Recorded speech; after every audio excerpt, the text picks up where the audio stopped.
सुनील बाबूराव कुलकर्णी, देशवांकर जी, निदेशक केंद्रीय हिंदी संस्थान एवं केंद्रीय हिंदी निदेशालय तथा सचिव केंद्रीय हिंदी शिक्षक मंडल भारत।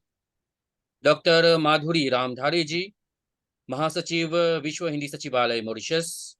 डॉक्टर शुभंकर मिश्र जी, उप महासचिव विश्व हिंदी सचिवालय मॉरिशस। श्री अनूप भार्गव जी, हिंदी से प्यार है के अध्यक्ष America. Doctor Erica Caranti ji, post doctorate research fellow, Turin विश्वविद्यालय Italy. Doctor Ram Prasad Bhatt ji, Indologist, Hamburg विश्वविद्यालय Germany. Doctor Rakesh Ranjan ji, Columbia विश्वविद्यालय अमेरिका। हमारे आज के प्रतिभागी इटली से श्री गाब्रिएले ग्राची जी, जर्मनी से श्री मनदीप कुमार शर्मा जी तथा अमेरिका से श्री कोलिन फेलान जी तथा जूम और फेसबुक लाइव से जुड़े हुए दुनिया भर से विविध देशों से दर्शकगण। विश्व हिंदी सचिवालय मॉरिशस, शिक्षा तृतीयक शिक्षा विज्ञान और प्रौद्योगिकी मंत्रालय मॉरिशस एवं भारतीय उच्चायोग मॉरिशस के तत्वावधान में तथा हिंदी से प्यार है अमेरिका, ट्यूरिन विश्वविद्यालय इटली, हैम्बर्ग विश्वविद्यालय जर्मनी एवं कोलंबिया विश्वविद्यालय अमेरिका के सहयोग से आयोजित आभाषिक प्रोग्राम हिंदी में अभिव्यक्ति भाग 7 में आप सभी का स्वागत है। हिंदी भाषा का विकास एक विश्व भाषा के रूप में हो रहा है।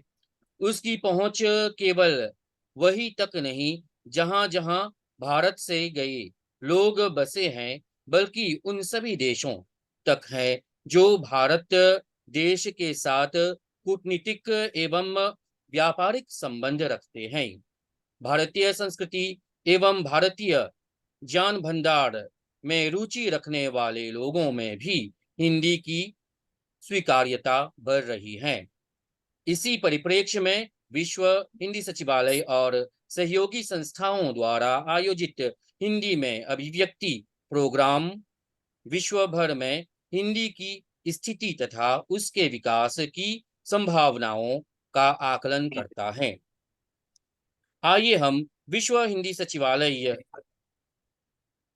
की महासचिव को सुनते हैं। वे अपने स्वागत भाषण में सभी प्रतिभागियों और वक्ताओं का स्वागत करेंगी।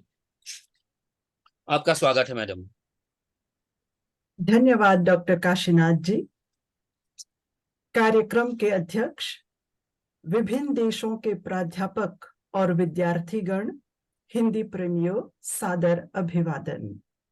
विश्व हिंदी सचिवालय के पाक्षिक आभासी कार्यक्रम में आप सबका स्वागत करते हुए मुझे अत्यधिक प्रसन्नता हो रही है। अक्सर गर्व के साथ कहा जाता है कि विश्व के सभी प्रांतों में प्राथमिक, माध्यमिक और विश्वविद्यालयीय स्तर पर हिंदी भाषा का अध्ययन और अध्यापन सुचारू रूप से हो रहा है। आर्थिक शक्ति के रूप में उभरता भारत जैसे जैसे अन्य देशों के साथ अपनी नजदीकियां बढ़ाता जा रहा है, वैसे वैसे भारत को जानने की इच्छा प्रबल होती जा रही है। लोग यह भी समझ चुके हैं कि भारत को यदि जानना है तो हिंदी को सीखने की आवश्यकता है।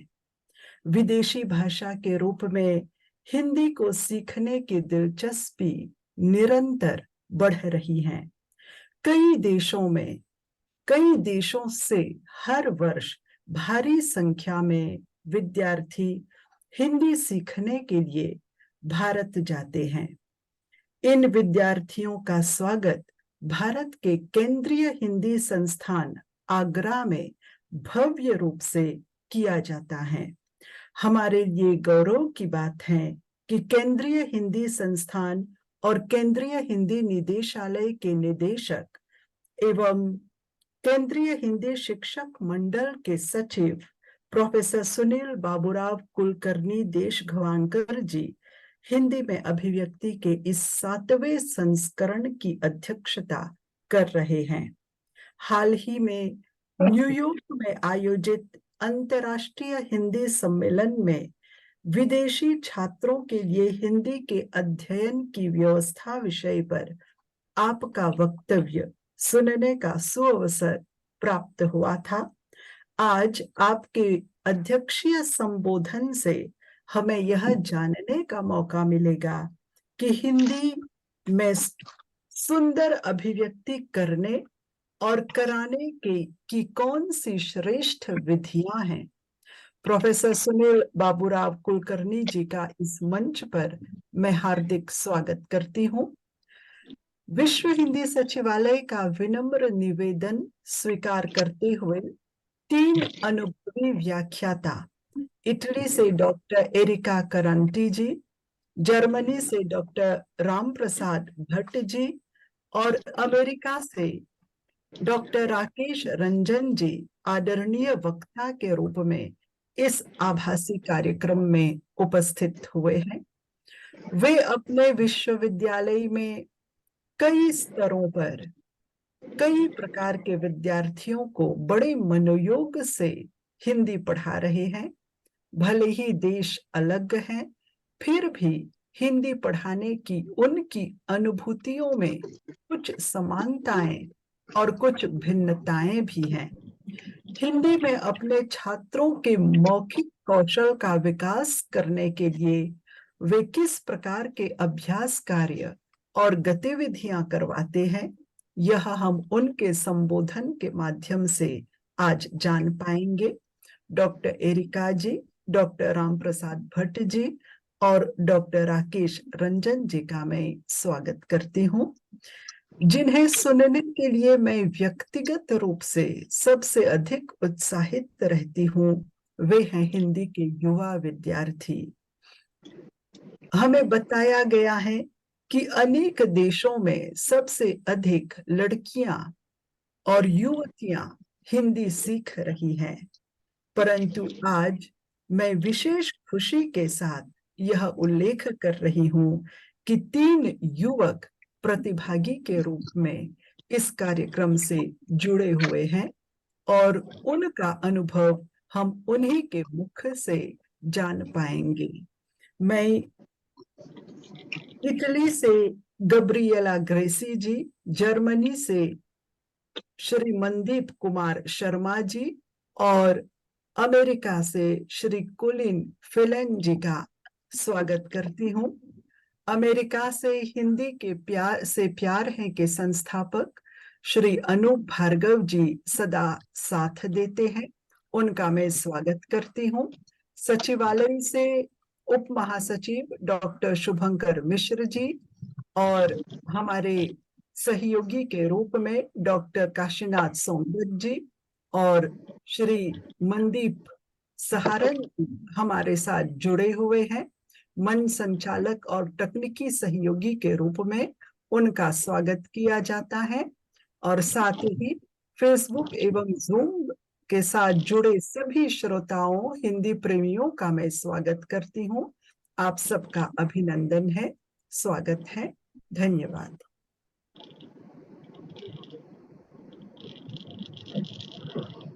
इस उत्साहवर्धक स्वागत भाषण के लिए विश्व हिंदी सचिवालय की महासचिव डॉक्टर माधुरी रामधारी जी को कोटिशः धन्यवाद। पूर्व काल से ही भारतवर्ष का संसार के अन्य देशों के साथ अच्छे संबंध रहे हैं। इसी दौर में उन देशों के साथ सांस्कृतिक संबंधों का विकास हुआ है। व्यापारिक एवं सांस्कृतिक आदान प्रदान में भाषा का महत्वपूर्ण योगदान होता है। इटली एक ऐसा ही देश है जिसके साथ भारत के साथ अच्छे संबंध है और हिंदी भाषा का अध्ययन वहाँ किया जाता है। इटली में हिंदी की स्थिति और अपनी अनुभूतियों को साझा करने आ रहे हैं श्री गब्रिएले ग्रासी जी। आइए हम आज के अपने प्रथम प्रतिभागी श्री गब्रिएले ग्रासी जी का मंच पर स्वागत करते हैं। आपका स्वागत है। हाँ, धन्यवाद। नमस्कार। तो मैं गब्रिएले ग्राची हूँ और आज यहाँ पे आपको भीमराव अंबेडकर के बारे में बात करने वाला हूँ। तो अंबेडकर जी एक बहुत महत्वपूर्ण आदमी है जिन्होंने दलित और नीचे जातियों के अधिकार प्राप्त करने में समर्पित किया। वे एक महार जाति वाले परिवार में महाराष्ट्र में पैदा हुए और उनके बावजूद उनके मेहनत के जरिए वे विश्वविद्यालय में पढ़ पाए हैं। असल में उन्होंने बॉम्बे विश्वविद्यालय में डिग्री प्राप्त किया। यह संभव था क्योंकि उन्होंने 12 दर्जे से एक स्कॉलरशिप प्राप्त किया। उसके बाद वे विदेश चले गए, न्यूयॉर्क कोलंबिया यूनिवर्सिटी में और लंदन स्कूल ऑफ इकोनॉमिक्स में पढ़े। उन्होंने उनका शिक्षा का उपयोग किया ताकि दलितों को अधिकार मिल सके। उन्होंने कई भाषण दिए और कई किताबें लिखी। उनमें से ज्यादा महत्वपूर्ण एनिहिलेशन ऑफ द कास्ट है। यहाँ उसने कहा कि जातिवाद की नष्ट करने के लिए लोगों को अलग जाति में से शादी करनी होती है ताकि जाति ना हो।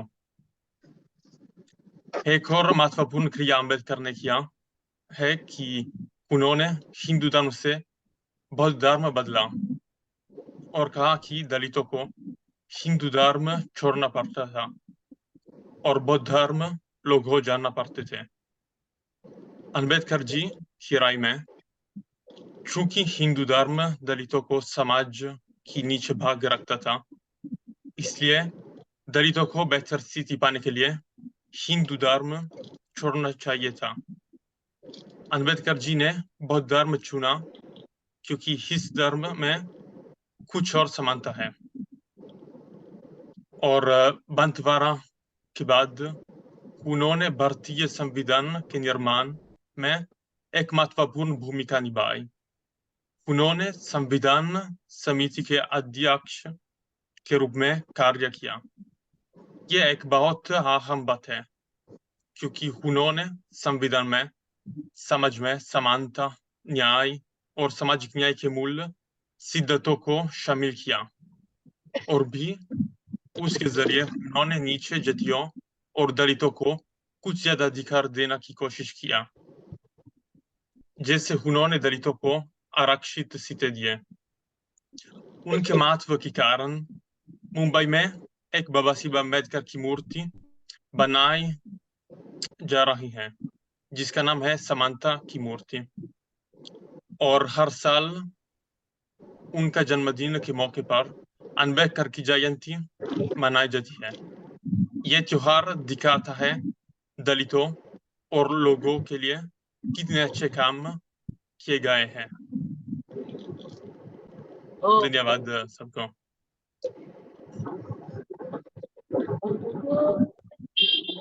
इटली से श्री गब्रिएले ग्रासी जी को इस सुंदर प्रस्तुति के लिए धन्यवाद। अब हमारे आज के दूसरे प्रतिभागी के रूप में जर्मनी से उपस्थित हैं श्री मनदीप कुमार शर्मा जी। आप जर्मनी के हैम्बर्ग विश्वविद्यालय में MA इंडियोलॉजी के छात्र हैं। मंच पर आपका स्वागत है मनदीप जी।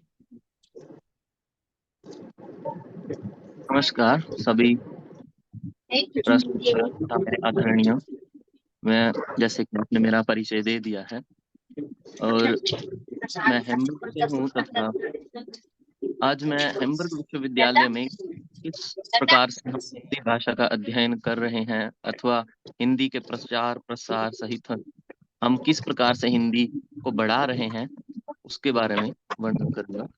तो सर्वप्रथम हमें शब्द तथा शब्दार्थ वर्ण ज्ञान कराया जाता है, जिसमें हम सबसे पहले तो बिल्कुल मूल से की भाषा अथवा हिंदी वर्णमाला से हम प्रारंभ करते हैं। उसके बाद अग्रिम चरण में हमारे अ, द्वारा विभिन्न कहानियां, निबंध, कविताओं के स्वरूप से हमें भाषा के अग्रिम पड़ाव का परिचय हमें करवाया जाता है, जिसमें हम अ, गूढ़ तथा गहन रूप से हम उस शब्दों के उच्चारण पर, उनके अनुवाद पर, उस पे जो प्रश्न जैसे कि अंतर्वस्तु से संबंधित प्रश्न होते हैं और उसकी भौगोलिक स्थिति जो रचना है वो, और उसके अतिरिक्त सांस्कृतिक व सामाजिक परिस्थितियां, लेखक की मानसिकता कैसी रही है उस लेखन के समय, उस विषयों पर हम चर्चा करते हैं। तथा जो भी प्रश्न उत्पन्न होते हैं, जिज्ञासा उत्पन्न होती है बच्चों में, उनका उत्तर हमें वहाँ डॉक्टर भट्ट जी द्वारा वहाँ प्रदान किया जाता है, विभिन्न जो हमारे संगोष्ठियां होती हैं उसमें। और भी जो हम हिंदी का जो प्रचार के लिए हम जो छात्र होते हैं, जैसे कि विभिन्न स्थानों से, तुर्की से हैं, तुनीजिया अथवा जर्मनी से बहुत से छात्र हैं, तो हम निरंतर कक्षा में तथा कक्षा के अनंतर भी हम हिंदी भाषा में बात करने का प्रयास करते हैं। जितना भी हम कोशिश करते हैं कि लेखन के रूप में हो, चाहे वो वाचन के रूप में हो, चाहे व्हाट्सएप आदि माध्यम से, हम बोल चाल की भाषा से माध्यम से हो, तो हम वो बात करते हैं। अन, उसके बाद हम साथ में भोजन करने जाते हैं। जैसे यहाँ पे बहुत से भारतीय भोजनालय हैं अथवा रेस्टोरेंट्स हैं, जहाँ पर हम जाके भोजन इत्यादि करते हैं, साथ में वार्तालाप करते हैं। और जर्मनी में खास करके मैं ये कहना चाहूंगा कि जो भारतीय हमारे चलचित्र हैं, फिल्में हैं, उनका बहुत ही एक रुचि रखते हैं लोग इनमें। तो गत सप्ताह ही हम अपने मित्रों सहित एक हिंदी फिल्म भी देखने गए थे वहां पे।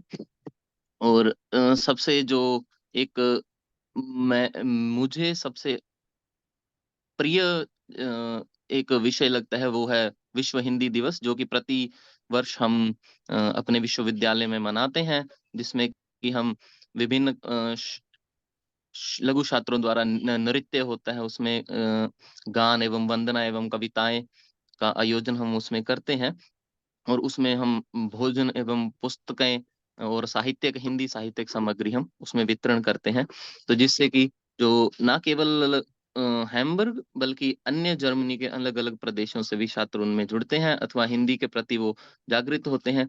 और मेरे निजी कार्य में भी मैं यूनिवर्सिटी जो विश्वविद्यालय है उसी के प्यास्ता एक संस्थान है, जो कि DAAD एक छात्रवृत्ति प्रदान करने वाली संस्था है, तो उसमें मैं कार्य करता हूँ। तो उसमें भी हमने हिंदी के प्रचार प्रसार हेतु एवं दिवाली का भी हमने गत सप्ताह एक आयोजन किया था। अथवा हम जैसे लैंग्वेज टेंडम प्रोग्राम होते तो छात्र उसमें भी जुड़ते हैं, जिसमें हम हिंदी में उनसे बात करते हैं, तो लोगों को पता चलता है कि हाँ, भारतीय भाषाएं अन्य प्रदेशों में भी बहुत एक विस्तृत रूप से बोली जा रही है। इससे अतिरिक्त जो एक चिंतनीय विषय होता है, जिसपे हम खासकर अध्ययन करते हैं कि जो आजकल त्रुटियां चल रही हैं, खासकर वो चाहे जब हम पुस्तकों की, जहाँ साहित्यिक सामग्री की छपाई होती है, प्रिंटिंग मिस्टेक्स होती हैं, अथवा उसके अतिरिक्त जो व्याकरण में कुछ शब्दावली होती है, उनके उच्चारण या लेखन में गलतियां हो जाती हैं, एवं जो सामान्यतः हम अ, दूरदर्शन या टेलीविजन के माध्यम से या वार्ता पत्रों के माध्यम से हम पढ़ते हैं कि उनकी भाषा बहुत ही एक उसमें आंग्ल भाषा और हिंदी भाषा का एक हमें मिश्रण जो मिलता है, तो वो शुद्ध हिंदी के रूप में हम प्राप्त नहीं होते। तो हम प्रतिदिन उस दैनिक रूप में उस पे भी हम चर्चा करते हैं, जिसपे कि हम आने वाले वर्षों में उसमें हम सुधार कर सके। तो मेरी तरफ से आज इतना ही वक्तव्य। आप सभी का धन्यवाद।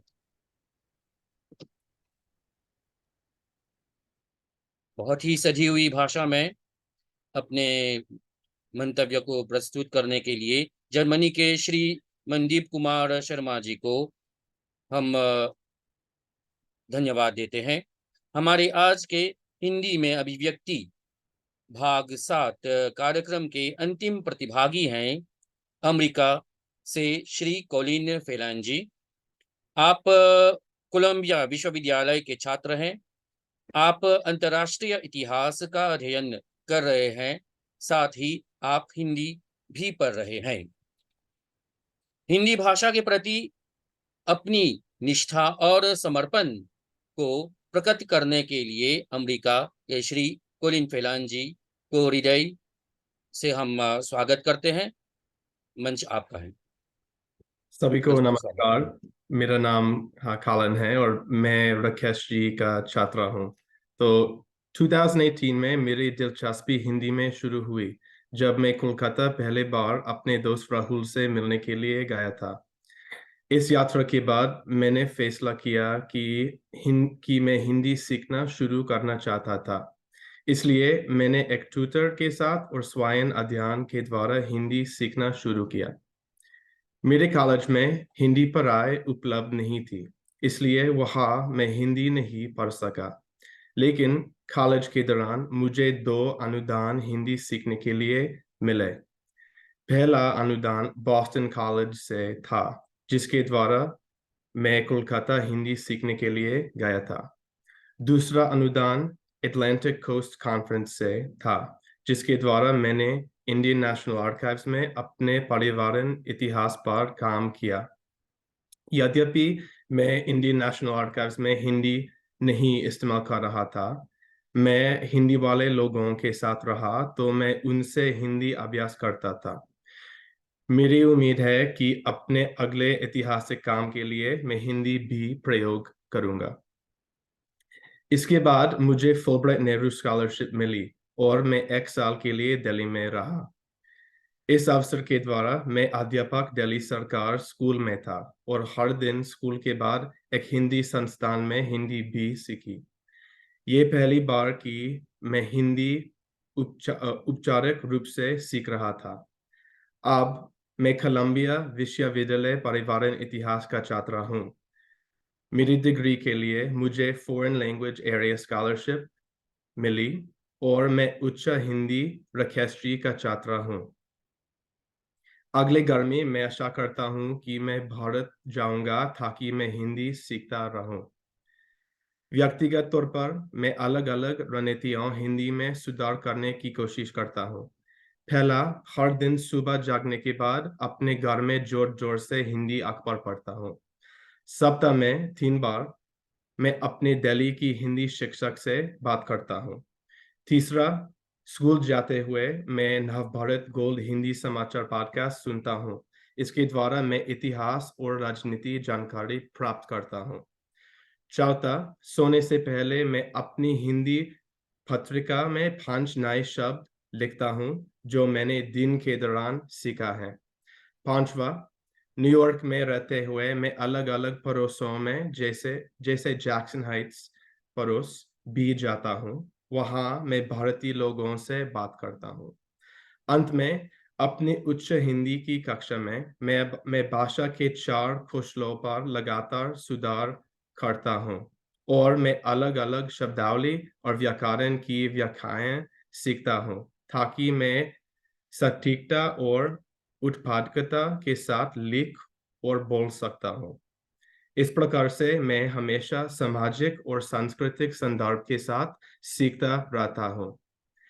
इन अनुभवों के द्वारा मैं भारतीय संस्कृति और हिंदी समुदायों के बारे में भी सीखता हूँ। इस प्रकार से मुझे नए दृष्टिकोण मिलते रहे। सभी को धन्यवाद। धन्यवाद कोलिन फेलान जी। आपकी प्रस्तुति से ऐसा लगा कि जो भी हिंदी के संपर्क में आता है वह हिंदी का हो ही जाता है। हिंदी भाषा का प्रचार प्रसार विदेशी धरती पर करने में संस्थाओं के साथ साथ अध्यापकों की भी महत्वपूर्ण भूमिका है। आज हम इन विभिन्न देशों से उपस्थित शिक्षकों के विचारों को सुनने जा रहे हैं। अब हम मंच पर बुलाते हैं इटली से डॉक्टर एरिका करांटी जी को। आप ट्यूरिन विश्वविद्यालय में पोस्ट डॉक्टरेट रिसर्च फेलो हैं। आपने ट्यूबिंगम विश्वविद्यालय से भारतीय विद्या में पीएचडी की उपाधि प्राप्त की है। आपकी मुख्य शोध रुचियों में भारतीय संगीत और उससे संबंधित साहित्य, लोक संस्कृति और आधुनिक भारत में जीवन परंपराएं शामिल हैं। आपका स्वागत है डॉक्टर एरिका करंटी जी। नमस्ते सभी को। तो सबसे पहले मैं बहुत आभारी हूँ कि डॉक्टर अंधारी जी ने इस वर्चुअल कार्यक्रम में भाग लेने के लिए आमंत्रित किया है। तो विश्व हिंदी सचिवालय को अपना परिचय और हमारे छात्र का परिचय देने के लिए, अवसर देने के लिए बहुत बहुत धन्यवाद। तो आज मैं आपको हमारे विश्वविद्यालय में हिंदी के बारे में कुछ बताना चाहूंगी। ट्यूरिंग विश्वविद्यालय में भारत का अध्ययन बहुत महत्वपूर्ण है। 1852 से तुरिनो विश्वविद्यालय में संस्कृत भाषा और साहित्य शिक्षण शुरू हुआ और 1971 से यहाँ हिंदी शिक्षण के नियमित पाठ्यक्रम की स्थापित किए गए। कई प्रख्यात विद्वानों ने यहाँ काम किया है और हमारे विभाग में योगदान दिया है। हिंदी सीखने के लिए हम ये पाठ्यक्रम प्रदान करते हैं। बीए हिंदी, जिसमें ये विषय पढ़ाते जाते हैं, भाषा विज्ञान, हिंदी और संस्कृत भाषा, हिंदी साहित्य, मध्यकालीन साहित्य, आधुनिक हिंदी गद्य, भारत का सांस्कृतिक इतिहास, भारतीय दर्शन और धर्म, भारत का इतिहास, हिंदी फिल्म और छात्रों की रुचि के विषय। दूसरा कोर्स है एमए हिंदी। ये पाठ्यक्रम है जिसमें छात्र पढ़ते हैं भाषा विज्ञान, हिंदी साहित्य, संतों का साहित्य, आधुनिक हिंदी गद्य, नाटक, काव्य, निबंध, अनुवाद अभ्यास, साहित्यिक अनुवाद, मानसशास्त्र, भारतीय दर्शन और धर्म। हिंदी सिखाने के लिए हम विभिन्न उपकरणों को उपयोग करते हैं, जैसे व्याकरण अभ्यास, कार्यपत्रक, वर्कशीट्स, लेखन और अनुवाद का अभ्यास। ये सारी सामग्री विश्वविद्यालय के ऑनलाइन प्लेटफॉर्म पर अपलोड की जाती है ताकि ये छात्रों के लिए कभी भी उपलब्ध हो। हमारी शिक्षण पद्धतियों में नई टेक्नोलॉजी और शैक्षिक संसाधनों को शामिल करते हैं। हम छात्रों के बीच बातचीत और सहयोग को बढ़ावा देने का प्रयास करते हैं और हम छात्रों को विभिन्न मीडिया से परिचित कराते हैं। हमारे छात्रों ने हिंदी नाटकों का मंच किया है और हिंदी कॉमिक्स भी लिखी है। यही कहना है कि हम भाषा सीखने के लिए न केवल पारंपरिक बल्कि रचनात्मक तरीकों को बढ़ावा देते हैं। इस प्रकार से समान और संयोग का माहौल बनाने का प्रयास करते हैं, जिसमें विद्यार्थी न केवल हिंदी भाषा बल्कि एक महान देश, इसकी महान सभ्यता और इसकी संपन्न संस्कृति को भी जान सके। आपने ध्यान से सुना, इसका धन्यवाद।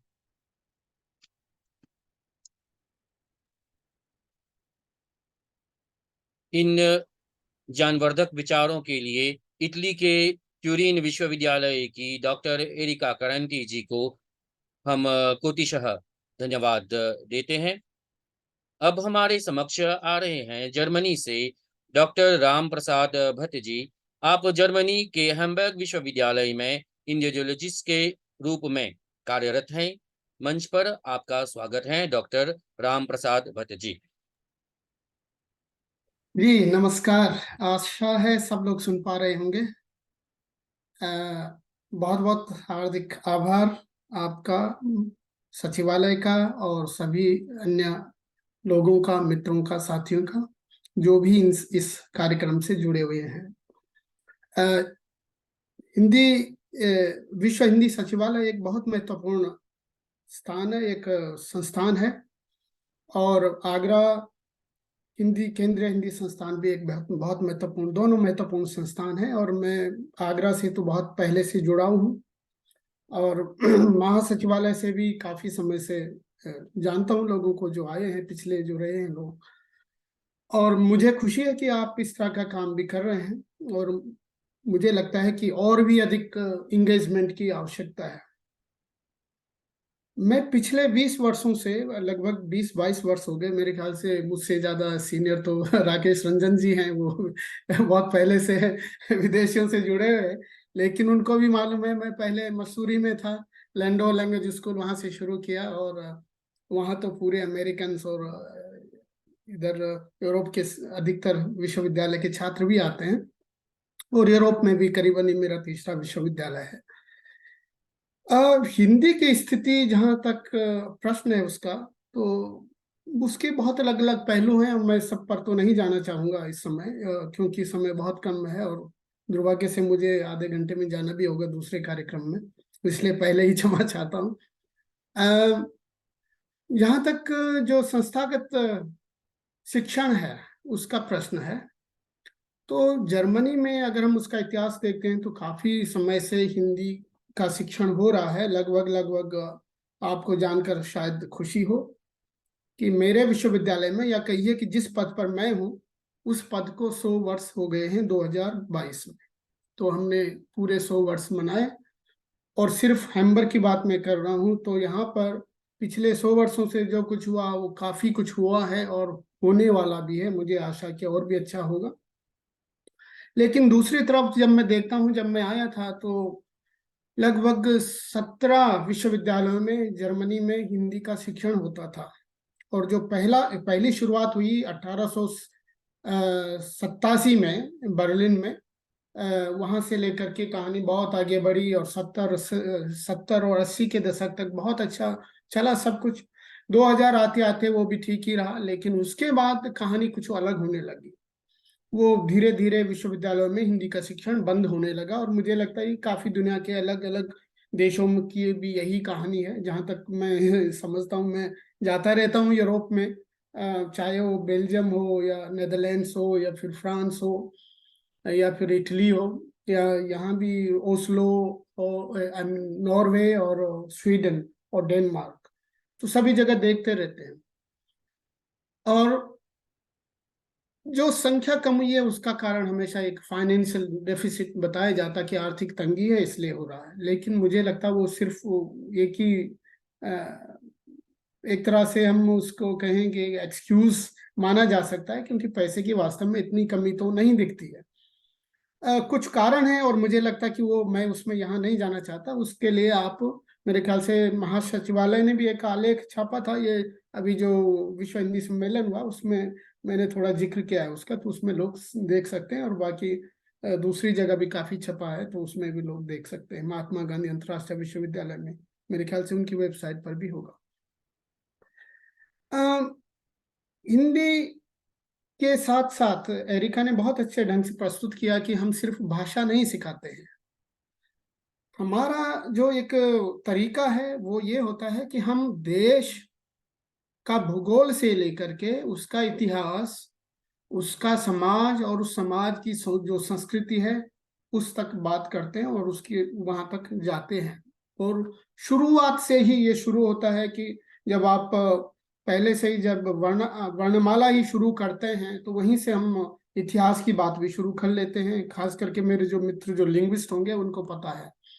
और उसके बाद हम आगे बढ़ेंगे तो जब भाषाएं आती, भाषा के आधार पर अगर आप अलग अलग तरह की बातें, हमारी जो सांस्कृतिक चीजें, मान लीजिए परिवार से संबंधित शब्दावली है, या फिर कोई दूसरी शब्दावली है, या भूगोल से संबंधित है, या बहुत सारी दूसरी तरह की शब्दावली है, कृषि से संबंधित है, तो वो खास करके आपको भारत में या भारतीय परिप्रेक्ष्य में मिलती है। तो उसको जानना बहुत जरूरी है अगर हम उस समाज को समझना चाहते हैं, और उसको एक अलग दृष्टि से समझना चाहते हैं।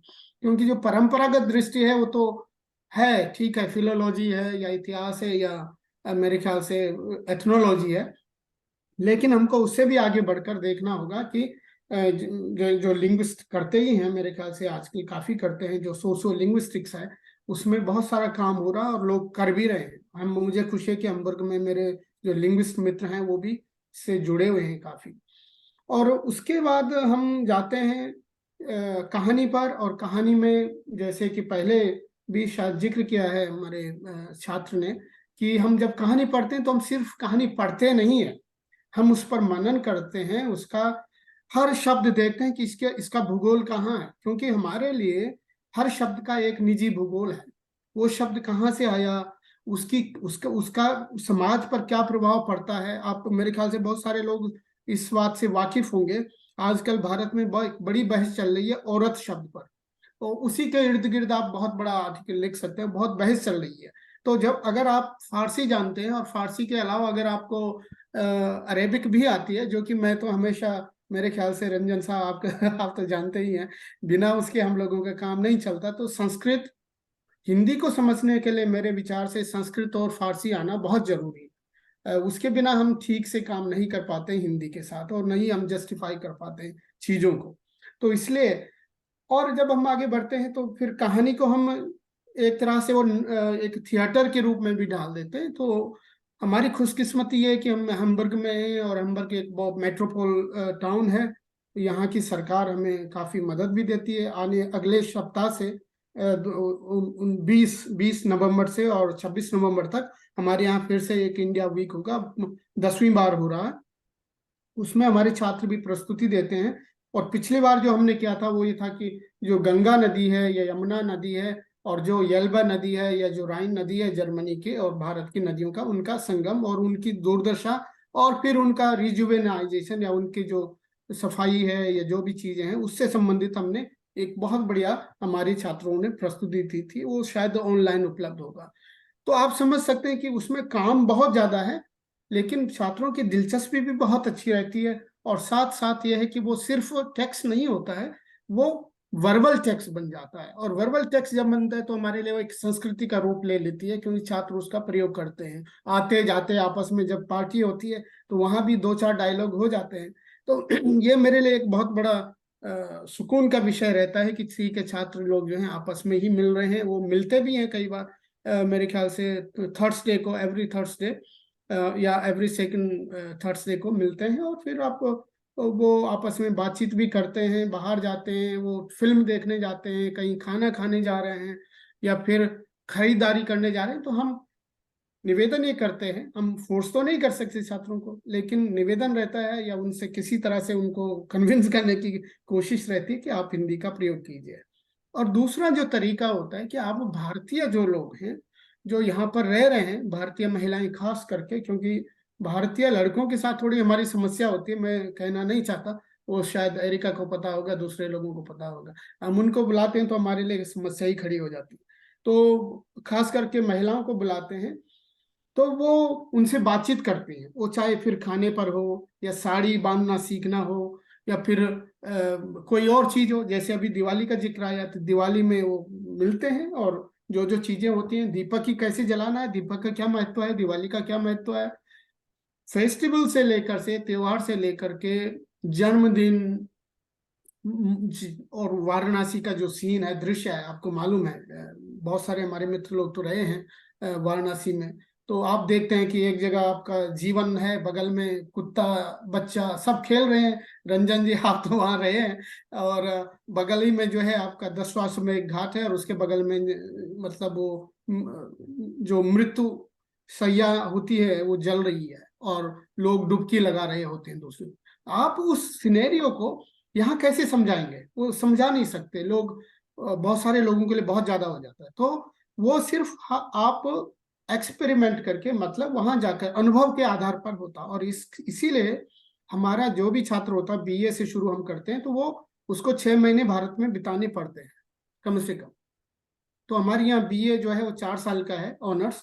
और उसके बाद जो आगे की पढ़ाई होती है उसमें भी हम ये कहते हैं कि आप भारत जाइए, या जहाँ की पढ़ाई है, चाहे आप पाकिस्तान जाएं, दूसरी जगह जाएं, जहां भी आपको, अगर उर्दू में कर रहे हैं तो पाकिस्तान जाना है, वैसे भारत भी जा सकते हैं, या नेपाली में है तो आप नेपाल जाइए। तो ये एक बहुत महत्वपूर्ण मुद्दा है। दूसरी बात, यहाँ अभी जो संचालक महोदय हैं वो कह रहे थे कि संस्थाओं के साथ साथ अध्यापकों का एक योगदान है, तो मैं आपसे एकदम उलट, थोड़ी आपकी सहमत नहीं उस बात से। संस्थाएं, कौन सी ऐसी संस्थाएं हैं जिन्होंने यहाँ हिंदी का प्रचार किया? मुझे तो नहीं लगता। और जो आप देखेंगे, जो इतिहास देखिएगा पूरा, सारे कितने हमारे जो भारत से आकर के अध्यापक रहे हैं, उन्होंने कितना प्रचार किया जगह जगह।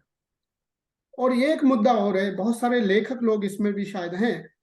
हमारी सबसे बड़ी समस्या ये है, हम ये भी सोचते हैं कि क्या कारण है कि हिंदी में आज तक एक प्रथम प्रथम पीढ़ी का कोई लेखक यूरोप में, अमेरिका में पैदा ही नहीं हुआ हिंदी का। क्यों? अंग्रेजी में तो बहुत हो रहा, अंग्रेजी में सब कर रहे हैं, उनको पुरस्कार भी मिल रहा है, बंगाली में भी हो रहा, यहाँ तक कि मराठी में भी मैंने देखा, हिंदी में क्यों नहीं हो रहा? ये बहुत अहम मुद्दा है। इसके लिए हमें बहुत सोचने की आवश्यकता है। और मैं समझता हूँ कि जो संस्थान है, खास करके जो बड़े बड़े संस्थान है भारत हिंदी के लिए, इंक्लूडिंग वर्धा यूनिवर्सिटी, सबको सोचना पड़ेगा इस बारे में। और सिर्फ मुझे नहीं लगता कि पुरस्कार की राजनीति या कोई और छोटी इधर उधर की राजनीति, आप ये नहीं समझें कि आप भारत में क्या कर रहे हैं या इंग्लैंड में क्या कर रहे हैं या ऑनलाइन जो कुछ हो रहा है, लोगों की दृष्टि उस पर नहीं जाती है, नहीं जाती है। यहाँ तक कि हमारे छात्र, क्योंकि हम मीडिया भी पढ़ाते हैं, एक हमारी क्लास मीडिया की होती है, तो उसमें जब छात्र गूगल करता है, वो ढूंढता है शायद हिंदी, अगर उसने कुछ देखा तो तुरंत आपको वो कहानी वो मिल जाता है। और फिर वो सोचता है, अभी बीच में हमारी यहाँ बहुत बहस हुई थी इसी बात को लेकर के कि हिंदी क्यों पढ़ाई जानी चाहिए, हिंदी को हम क्यों मेन विषय के रूप में लें, क्योंकि हिंदी वाले स्वयं हिंदी के प्रति वफादार नहीं है, गंभीर नहीं है। आप स्वयं गंभीर नहीं होंगे तो हिंदी जो पढ़ेगा बच्चा, या जो यहाँ से पढ़ करके जाएगा, आपने देखा हमारे बच्चों का उच्चारण, आप देखिए उनका उच्चारण अच्छा होता है, उसके लिए बहुत मेहनत की आवश्यकता होती है। तो ये एक बड़ी समस्या है और मुझे लगता है ये बहस भारत में महत्वपूर्ण है। यूरोप में आपको मालूम है कि यूरोप में हिंदी पर जो काम हुआ है, और जो सबसे पहला व्याकरण जो लिखा गया 1698 में, वो तो एक डच आदमी था। एक दूसरा जो व्याकरण लिखा गया, जिस पर सौभाग्य से मैं काम कर रहा हूँ, लैटिन में लिखा गया, लैटिन और फ्रेंच में, लेकिन उसने देवनागरी का भी प्रयोग किया 1703 और 1704 में।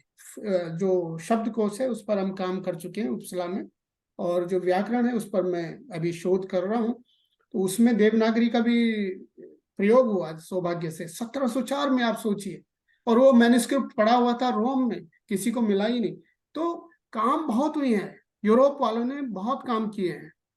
इस पर अगर आपकी दिलचस्पी है तो अगले हफ्ते 23 तारीख को हमारे यहाँ जर्मन, ये हैम्बर्ग सरकार के माध्यम से हमारा एक कार्यक्रम है इंडिया वीक के अंतर्गत, documenting Indian languages, you are all welcome to that programme. तो उसमें शायद आपको और ज्यादा सुनने को मिलेगा। लेकिन जहां तक हिंदी का सवाल है, तो मैं समझता हूँ कि हमको हिंदी एक तो स्वयं उसका प्रयोग करना आवश्यक है हमारे लिए, और दूसरा कि हम किस तरह से उसको आगे बढ़ाएं। जो लोग बढ़ा रहे हैं वो तो बढ़ा ही रहे हैं, लेकिन दुर्भाग्य से राकेश जी, आपको मालूम है कि अमेरिका में बहुत सारे बड़े बड़े विद्वान रहे हैं हिंदी के। आप किसी भी हिंदी का विद्वान जो भारत में बैठा है, जो लेखक, बड़े बड़े लेखक बैठे हुए हैं, उनसे पूछे कि वो कौन लोग हैं, उनके बारे में नहीं जानते। तेज भाटिया इतने बड़े प्रोफेसर रहे हैं और अभी भी काम करते हैं। मैं जब अभी बीच में भारत में था तो मैंने पूछा, वो बोले ये कौन है? हाँ प्रोफेसर जी, क्षमा करें, ठीक ठीक, मैं आपको रोक रही ਉਹ हूँ। ਬਾਹਰਲੇ ਮੁਲਕ 'ਚ जी जी ਨਾ जी, मैं ਉਹ ਬੁਲਾਉਂਦੇ ਆ ਮੈਨੂੰ, जी विषय ਉਹ अंतर निमंत्रण भेजते हैं, बुलावा कागज पे लिख के, उनके बुलावे पे जाते हैं ਅਸੀਂ ਉੱਥੇ ਫਿਰ ਪਹਿਲੇ ਪ੍ਰੋਗਰਾਮ ਤਿਆਰ ਹੋ ਜਾਂਦੇ ਵੀ आज आपनु ਇੱਥੇ कोई पाठ और करना है। सबको अगले म्यूट दिन किया जाए मेरे ख्याल सबको से। म्यूट किया जाए मनदीप जी। जी धन्यवाद। मैं कुछ शायद ज्यादा बोल गया, लेकिन ये महत्वपूर्ण था क्योंकि आप महत्वपूर्ण संस्थान है, इसलिए बाकी चीजें तो हम करते रहते हैं। और मुझे आशा है कि इस पर और विचार होगा तो मुझे तो समझ आएगी। धन्यवाद आपका, नमस्कार। और क्या माता जी। हिंदी में अभिव्यक्ति भाग 7 आभासी कार्यक्रम में अपने अनमोल विचार रखने के लिए जर्मनी के डॉक्टर राम प्रसाद भट्ट जी को कोटि कोटि धन्यवाद।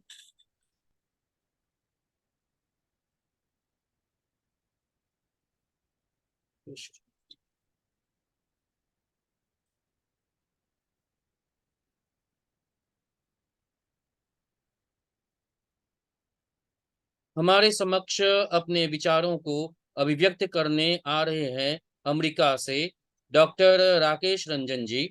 आप न्यूयॉर्क के कोलंबिया विश्वविद्यालय में हिंदी उर्दू कार्यक्रम के वरिष्ठ व्याख्याता एवं समन्वयक हैं।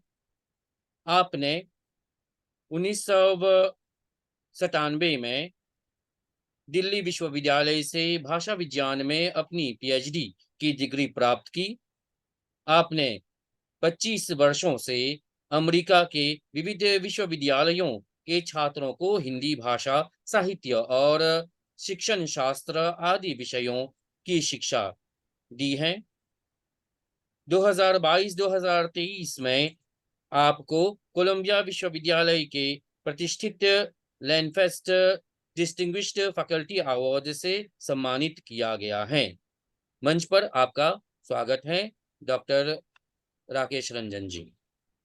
बहुत बहुत धन्यवाद काशीनाथ जी। और सबसे मैं ये कहना चाहता हूँ कि रामधारी जी का मार्गदर्शन इस संस्थान के लिए बहुत नई दिशाएं दे रहा है। और यदि इस मंच पे मैं आया हूँ तो इसका भी श्रेय मैं उनको देना चाहता हूँ।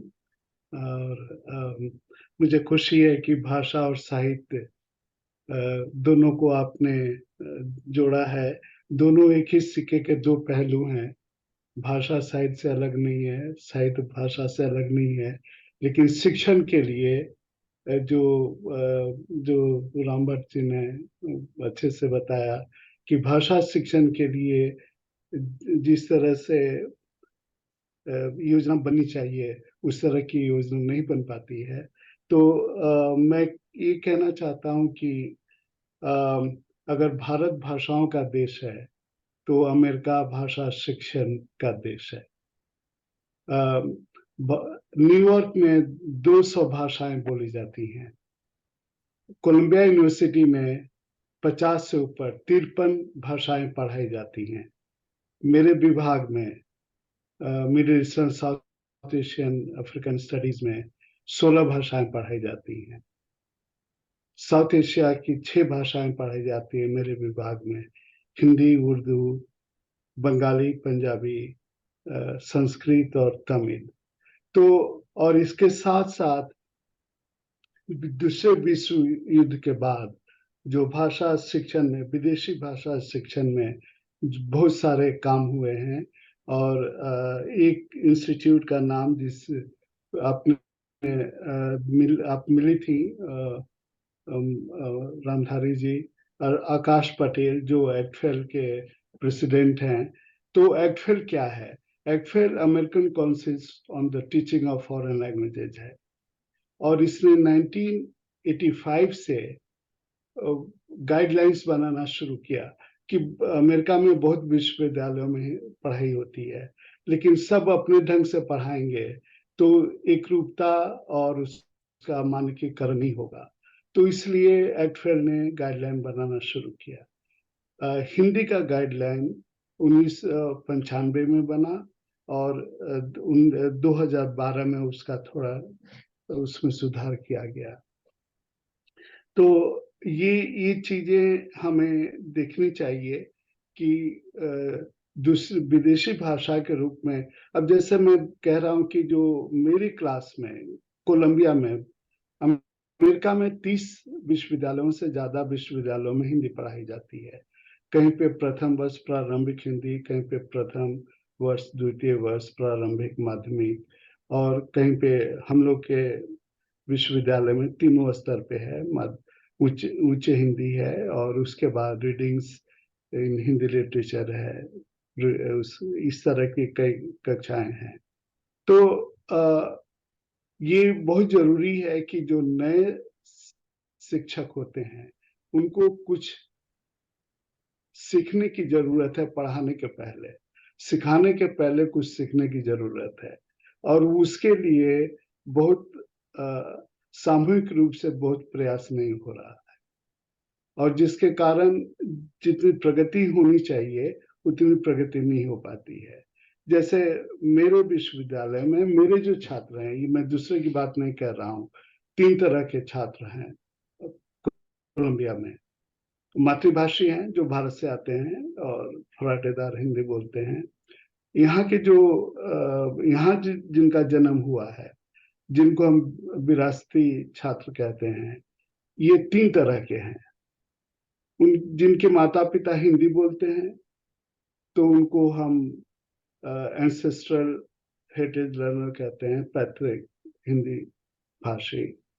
दूसरे हैं जो इंडो आर्यन लैंग्वेज बोलते हैं, बंगाली, पंजाबी, मराठी, ये सब वो आते हैं। और तीसरे हैं जो दक्षिण भारतीय भाषाएं बोलते हैं। इन तीनों को एक तरह से हम नहीं पढ़ा सकते हैं, उसमें हमें थोड़ा सुधार करना पड़ेगा, क्योंकि हिंदी बोलने वाले जो छात्र हैं वो उनको लगता है कि वो भाषा जानते हैं, लेकिन उनमें जो गलतियां होती है उनको सुधारना सबसे मुश्किल काम है, जिसको हम फोसिलाइज्ड एरर्स कहते हैं। उसके बाद जो बंगाली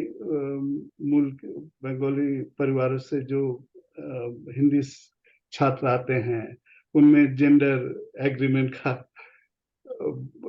अलग अलग समस्या है। जो दक्षिण से आते हैं उनको उच्चारण अभ्यास में बहुत मुश्किल है। और आम जो छात्र हैं उन सबको जो ग घ में फर्क करना और रेटोफ्लेक्स सीरीज ट या इस तरह के, तो ये इन सबों पे एक अच्छी बात है यहाँ पे अमेरिका में कि जो भाषा शिक्षण के लिए बहुत सारे वर्कशॉप्स होते हैं, कार्यशालाएं होती हैं, और उनमें हम इन बातों पे जिक्र करते हैं कि सामूहिक रूप से प्रयास करते हैं। मैंने कोशिश की थी 2020 में, जब आईपी कॉलेज, इंद्रप्रस्थ कॉलेज में एक सम्मेलन हुआ था एक विश्व हिंदी केंद्र बनाने की, लेकिन एक अहम है, एक तरह का गर्व भारतीयों को है कि विश्व में सबसे ज्यादा बोले जाने वाली भाषा है, सबसे ज्यादा आबादी है, लेकिन ये कितने सीखने वाले हैं इस पे हमने कभी कोई डेटा कोई नहीं सुनना चाहता है। अमेरिका में 30 लाख भारतीय हैं और मालूम है कितने लड़के हिंदी पढ़ते हैं? 2000। इस पे किसी का ध्यान नहीं जाता है, जबकि यहाँ पे सब तरह की सुविधा है। तो हमारा जो एक, मैं पहले अपने बार अभी भट्ट जी ने कहा, उसको मैं कहना चाहता हूँ कि हमें हिंदी बोलने वाले की इज्जत करनी चाहिए, क्योंकि वो हमारे धन है, वो हमारी संपत्ति है, उन्हीं की वजह से हिंदी जिंदा है। लेकिन हिंदी के प्रसार के लिए क्या होना चाहिए, उसको कैसे बढ़ाना चाहिए, उसके लिए क्या योजनाएं होनी चाहिए, ये उससे ज्यादा जरूरी है। अंग्रेजी सीखने वाले पूरी दुनिया में सबसे ज्यादा है, विदेशी भाषा सीखने वालों में पहला नंबर अंग्रेजी का है, कुछ उसके बाद यूरोपियन भाषाएं हैं, हिंदी कहीं नहीं है। हिंदी बोलने वालों की संख्या बहुत ज्यादा है, क्योंकि मॉरिशस, मैं तो 1 साल मॉरिशस में रहा भी हूँ, तो मैं मॉरिशस से मुझे बहुत प्यार है, वहाँ की संस्कृति, वहाँ की भाषा। मैं खुद भोजपुरी भाषी हूँ भारत में, और यहाँ भी कुछ हैं जिनसे भोजपुरी बोलता हूँ, और मुझे बहुत अच्छा लगा जब मैं मॉरिशस में गया था। तो ये बातें हैं। तो ये जो अभी बात चल रही थी भाषा शिक्षण में, तो भाषा 4 कौशल हैं, बोलना, सुनना, समझना और लिखना। तो किसी भी स्तर पे हम कोशिश करते हैं कि इन सारे कौशलों में उनमें सुधार हो, उनमें प्रवीणता आए। लेकिन उसके साथ साथ सबसे जरूरी है कि सामाजिक, अभी सब लोगों ने कहा, रेखा जी ने कहा, सामाजिक और सांस्कृतिक संदर्भ देना, तो उसको कैसे किया जाए, जो गलतियां हैं उनको सुधारने का किस तरह से प्रयास किया जाए। तो ये सब बहुत मूल चीजें हैं। यूरोप में भी मल्टीलिंगुअलिज्म, बहुभाषिता बहुत अधिक है। यूरोप में हर व्यक्ति 3-4 भाषाएं बोलता है, भारत में भी बहुत तरह बहुभाषीय है। और तो ऐसा नहीं है कि भाषा लोगों को जोड़ती है। और आकाश पटेल ने इसके हिंदी सम्मेलन में साफ साफ कहा कि किस तरह से भाषा एक दूसरे के जोड़ती है। तो हमारी सरकार भी हिंदी भारत की और दूसरी भाषाएं, मैं उनसे भी मुझे बहुत लगाव है। ऐसा नहीं कि हिंदी का ही प्रचार हो, लेकिन दूसरी भाषाओं का भी प्रचार होना चाहिए और उसके लिए लोगों को जोड़ने का काम होना चाहिए। तो भाषा के प्रति जो इज्जत होनी चाहिए, मुझे अमेरिका में ज्यादा मुझे इज्जत मिलती है, भारत जो मेरा देश है वहां पे कम इज्जत मिलती है भाषा शिक्षा के रूप में। तो भाषा सिर्फ पढ़ाने और सिखाने का ये नहीं है, लेकिन भाषा का जो सामाजिक और सांस्कृतिक रूप है उसको, और अभी भट्ट साहब ने कहा कि पहले से बहुत यूरोप में ट्रेडिशन था ये करने का। मेरा भी वही कहना है कि अमेरिका में भाषा शिक्षण पे बहुत ज्यादा जोर है और इसलिए हमें भाषा के साथ साथ भाषा शिक्षण पर भी थोड़ा ज्यादा ध्यान देना चाहिए और सांस्कृतिक और सामाजिक संदर्भों को जोड़ने के लिए, जैसे मैंने कुछ मॉड्यूल्स तैयार किए हैं जो पूरी दुनिया में सब जगह उपलब्ध है। मैं चैट में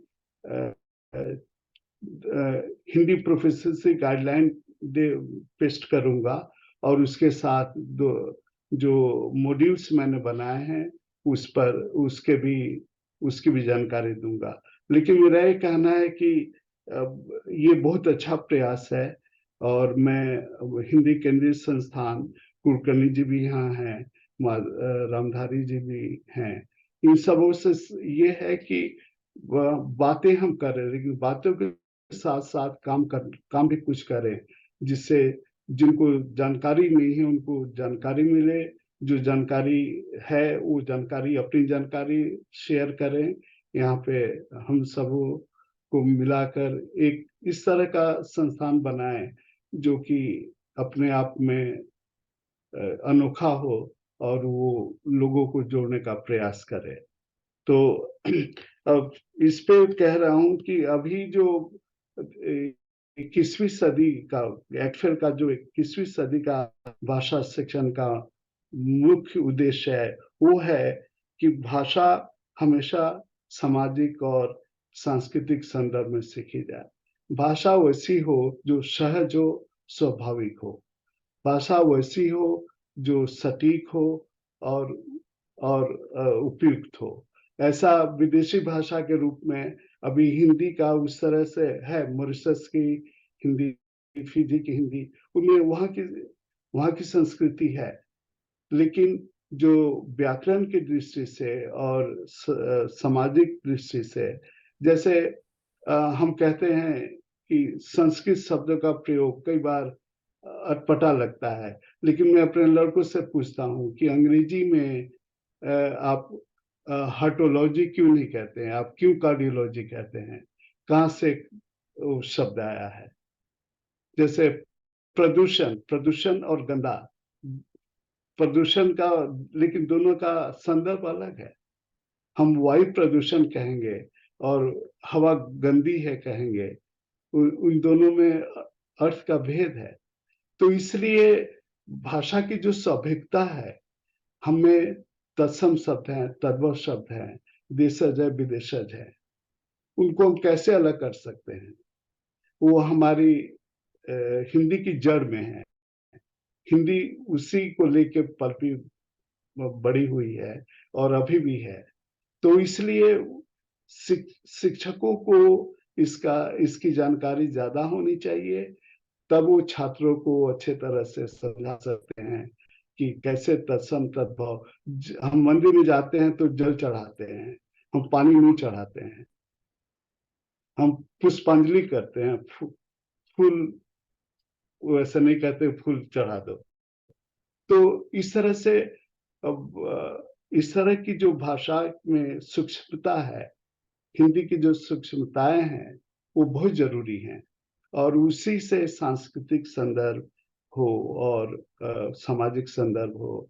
भाषा में है, बिहार में हिंदी अलग है, दिल्ली में हिंदी अलग है। आप कहते हैं मैं खाया, बिहार में नी का प्रयोग नहीं होता है। मैंने जाना है, दिल्ली में दिल्ली की हिंदी है ये। लेकिन लड़के पूछते हैं कि ये फर्क कैसे हम समझे। हमने कहा कि देखिए, ये जब आप एक मानक स्वरूप पढ़ेंगे तो जो फर्क समझना बहुत आसान हो जाता है। लेकिन अगर फर्क से ही, अगर डायलेक्ट से ही हिंदी पढ़ेंगे तो हिंदी कहीं नहीं जाएगी। जब मानक हिंदी है, मुझे जाना है, उसको अपन को जाना है। आप मुंबई में सुन सकते हैं, दिल्ली में सुनेंगे मैंने जाना है, बिहार में सुनेंगे हमको जाना है। ये वेरिएशंस है, ये स्वाभाविक है, पूरी दुनिया में है, अंग्रेजी में है। मैं उनको अंग्रेजी का उदाहरण देता हूँ। तो ये सब स्वाभाविक चीजें हैं, लेकिन इसके लिए जरूरी है कि हमारी समझ होनी चाहिए कि कैसे हम उसको मानक स्वरूप से, कैसे उनको हम सामाजिक स्वरूप में ले जाएं।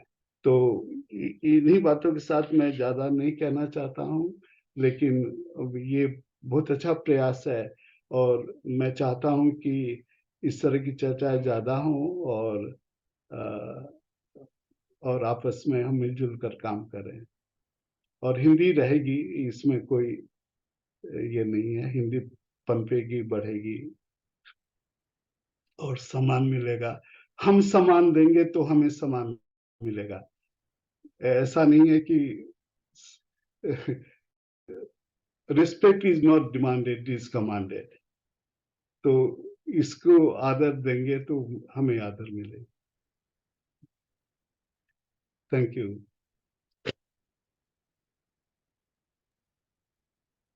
हिंदी भाषा शिक्षण में सांस्कृतिक और सामाजिक संदर्भों की आवश्यकता और उसकी सूक्ष्मताओं पर प्रकाश डालने के लिए डॉक्टर राकेश रंजन जी को उनके अनेक अमूल्य विचारों के लिए बहुत बहुत धन्यवाद। हमारे मध्य हिंदी से प्यार है संस्थान अमेरिका से अनूप भार्गव जी हैं। अध्यक्ष के स्वागत के लिए और कार्यक्रम के अगले सत्र का संचालन करने के लिए हम उनको मंच सौंपते हैं। आपका स्वागत है सर। धन्यवाद सोमदत्त जी, बहुत बहुत धन्यवाद आपके कुशल संचालन के लिए। इस तरह के आभासी कार्यक्रम बहुत अच्छे होते हैं, लेकिन ये आभासी कार्यक्रम और अधिक रोचक हो जाते हैं जब आपको अपने परिचित चेहरे वहाँ पर दिखाई देते हैं। तो मैं भाई देख रहा हूँ यहाँ पे कई परिचित चेहरे मुझे दिख रहे हैं। माधुरी जी तो हैं ही, राकेश जी हमारे शहर से ही हैं, और तो मैं उन सबका स्वागत करता हूं। और ये मेरा सौभाग्य है कि मुझे आज के मुख्य अतिथि श्री बाबूराव कुलकर्णी जी का परिचय देने के लिए यहाँ पर आमंत्रित किया गया है। बाबूराव कुलकर्णी जी से भी मुझे अभी पिछली न्यूयॉर्क की कॉन्फ्रेंस में मिलने का शुभ अवसर मिला था, तो मैं उन्हें बहुत ही आदर के साथ आमंत्रित करना चाहता हूं और उनका बहुत ही संक्षिप्त परिचय मैं यहाँ पर दूंगा। श्री सुनील बाबूराव कुलकर्णी जी ने 16 मई 2023 को केंद्रीय हिंदी संस्थान के पूर्णकालिक निदेशक के रूप में कार्यभार संभाला है। आपका जन्म महाराष्ट्र में हुआ, जलगांव में। आपने केंद्रीय हिंदी संस्थान में आने से पहले आप प्रोफेसर एवं हिंदी विभागाध्यक्ष रहे बहिनाबाई चौधरी उत्तर महाराष्ट्र विश्वविद्यालय जलगांव में। श्री कुलकर्णी जी ने बहुत से क्षेत्रों में शोध कार्य किया है। उनकी बहुत सी पुस्तकें प्रकाशित हो चुकी हैं। उनमें विशेष रूप से जिसका मैं नाम लेना चाहूँगा वो है कबीर और तुकाराम के काव्य में प्रगतिशील चेतना, समकालीन साहित्य विमर्श में आपने बहुत काम किया है। अनुवाद में उनकी बहुत सी पुस्तकें प्रकाशित हो चुकी हैं। अगर मैं उनका पूरा परिचय पढ़ूं तो बहुत समय लग जाएगा, तो इसलिए मैं बहुत संक्षेप में ही उनका परिचय दे रहा हूं। उनकी बहुत सी संपादित पुस्तकें हैं, संत साहित्य पे उन्होंने बहुत कुछ लिखा है। तो इसी संक्षिप्त परिचय के साथ मैं उनको आमंत्रित करता हूं आज के अध्यक्षीय भाषण के लिए कि वो आएं और हमें संबोधित करें। श्री बाबूराव कुलकर्णी जी।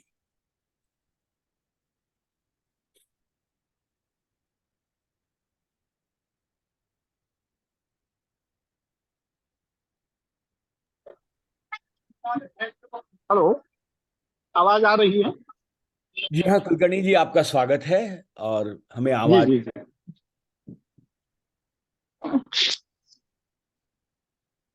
सभी को सादर प्रणाम और सस्नेह नमस्कार।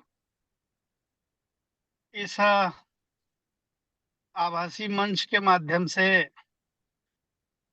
सभी को सुनना और देखना अपने आप में एक अलौकिक अनुभव मैं महसूस कर रहा हूं। ये आधुनिक तकनीकी का चमत्कार कहिए या साक्षात्कार कहिए, लेकिन इसकी 50-100 वर्ष पूर्व हम कल्पना भी नहीं कर सकते थे। ऐसे साक्षात्कार हमें तकनीकी के माध्यम से इन दिनों देखने और अनुभव करने को मिल रहे हैं। प्रथमतः विश्व हिंदी सचिवालय की ओर से आयोजित इस आभासी चर्चा में सहभागी सभी छात्र, अध्यापक, महानुभाव तथा सभी को मैं सादर नमस्कार करता हूं।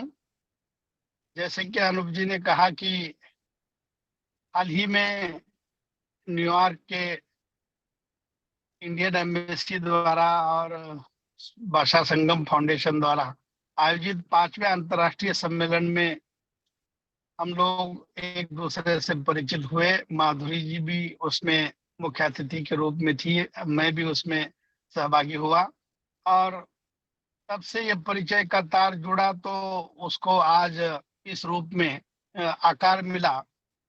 और वो आकार देने का काम जिन्होंने किया और जिनके माध्यम से हम और आप एक दूसरे के साथ बात कर रहे हैं, मैं प्रथमतः उनके प्रति सहृदय से आभार व्यक्त करता हूँ, धन्यवाद व्यक्त करता हूँ, कृतज्ञता ज्ञापित करता हूँ माधुरी जी के प्रति कि उन्होंने उस एक भेंट को कायम याद रखा और आज आपसे हमारे कुछ विचार साझा करने का एक सुअवसर प्रदान किया।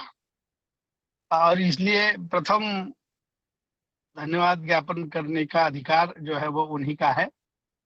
वैसे असमंजस भाव मेरे मन में ये रहा है कि आभार व्यक्त करूं तो किसके प्रति करूं। जिस तरह का असमंजस का भाव कबीर के मन में था या कबीर के अनुयायी के मन में था, और इसलिए उन्होंने तर्क के आधार पर उसका निर्णय लिया कि उनकी एक साखी है, आप सब लोग शायद उसका आपने कभी पढ़ा होगा या सुना होगा कि गुरु गोविंद दो खड़े काके लागू पाए। पहले साखी में वो प्रश्न करते हैं अपने शिष्य उनसे कि भाई आपके सम्मुख दोनों खड़े हैं, गुरु और गोविंद, तो पहले चरण स्पर्श आप किसका करेंगे? तो दूसरे पंक्ति में वो उत्तर देते हैं कि बलिहारी गुरु अपने जिन गोविंद दिए बताए। पहले चरण स्पर्श का अधिकारी गुरु है, और वो इसलिए है क्योंकि गुरु ही वह है कि जो ईश्वर तक पहुंचने का रास्ता जो है वो हमें बताता है। इसलिए चरण स्पर्श का अधिकारी प्रथमतः गुरु है। वैसे ही कृतज्ञता ज्ञापन के अधिकारी भी पहले मैं माधुरी जी को मानता हूं, क्योंकि उन्हीं के माध्यम से हम लोग इस आभासी पटल के माध्यम से जुड़े हुए हैं। मैं इस परिचर्चा को सुन रहा था और मन ही मन में एक का भी अनुभव कर रहा था कि अलग अलग देशों के मूल निवासी होने के बावजूद भी लोग कितनी सहजता के साथ हिंदी को बोल रहे हैं, हिंदी में अपनी अभिव्यक्ति जो है वो दे रहे हैं। और ये निश्चित रूप से मेरे साथ लगभग 130-40 करोड़ जनता के लिए ये बहुत ही गर्व और संतोष का विषय है कि भारत से वहां जाकर बोलने वाले तो है ही, लेकिन अभी कुछ लोगों को मैंने सुना, कोलिन को सुना, मैंने इरिका जी को सुना, या कुछ और हमारे जो 3-4 लोग हैं उनको भी मैंने सुना। और इससे हमें ये पता चलता है कि अब हिंदी जो है वो केवल भारत तक सीमित नहीं रही है, तो वो वैश्विक रूप में उसका प्रचार और प्रसार जो है वो बहुत बड़े मात्रा में जो है वो हो रहा है और आगे भी होने की और अधिक संभावना है। जहाँ तक अभिव्यक्ति की बात है, हिंदी में अभिव्यक्ति की बात है, बीच में किसी की आवाज आ रही है, इसे थोड़ा बंद किया जाए। तो सोमदत्त जी से आग्रह है कि किसी का माइक चालू है शायद, सबको म्यूट कर दिया जाए एक बार। हाँ हाँ।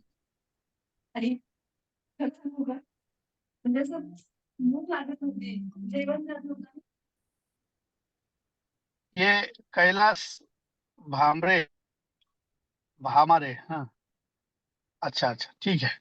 तो ये निश्चित रूप से जहां तक अभिव्यक्ति की बात आती है या हिंदी में अपने विचारों को अभिव्यक्त करने की बात आती है, तो ये कहा जाता है कि हमारे जो मन में आए हुए भाव और विचार है, उन विचारों को हम सहजता से जिस भाषा में अभिव्यक्त कर सकते हैं उस भाषा में वो करनी चाहिए। अभिव्यक्ति के बारे में मुझे कबीर की एक साखी याद आती है कि कबीर ने बहुत ही सुंदर 2 पंक्तियों में अभिव्यक्ति कैसी हो या अभिव्यक्ति कौशल अगर आपको प्राप्त करना है तो उसका मुख्य आधार क्या है, मुख्य मानदंड क्या है, तो उसका मुख्य सूत्र क्या है, वो सूत्र कबीर अपने उस विचार में देते हैं कि ऐसी बानी बोलिए मन का आपा खोए, औरों को शीतल करे आप ही शीतल होए। मुझे लगता है कि ये अभिव्यक्ति कौशल का बहुत बड़ा उदाहरण है और बहुत बड़ा सूत्र भी है कि हमें ऐसी बानी बोलनी चाहिए कि जिससे हमें तो संतोष प्राप्त हो ही, साथ ही साथ सुनने वालों को भी संतोष प्राप्त हो, आनंद प्राप्त हो।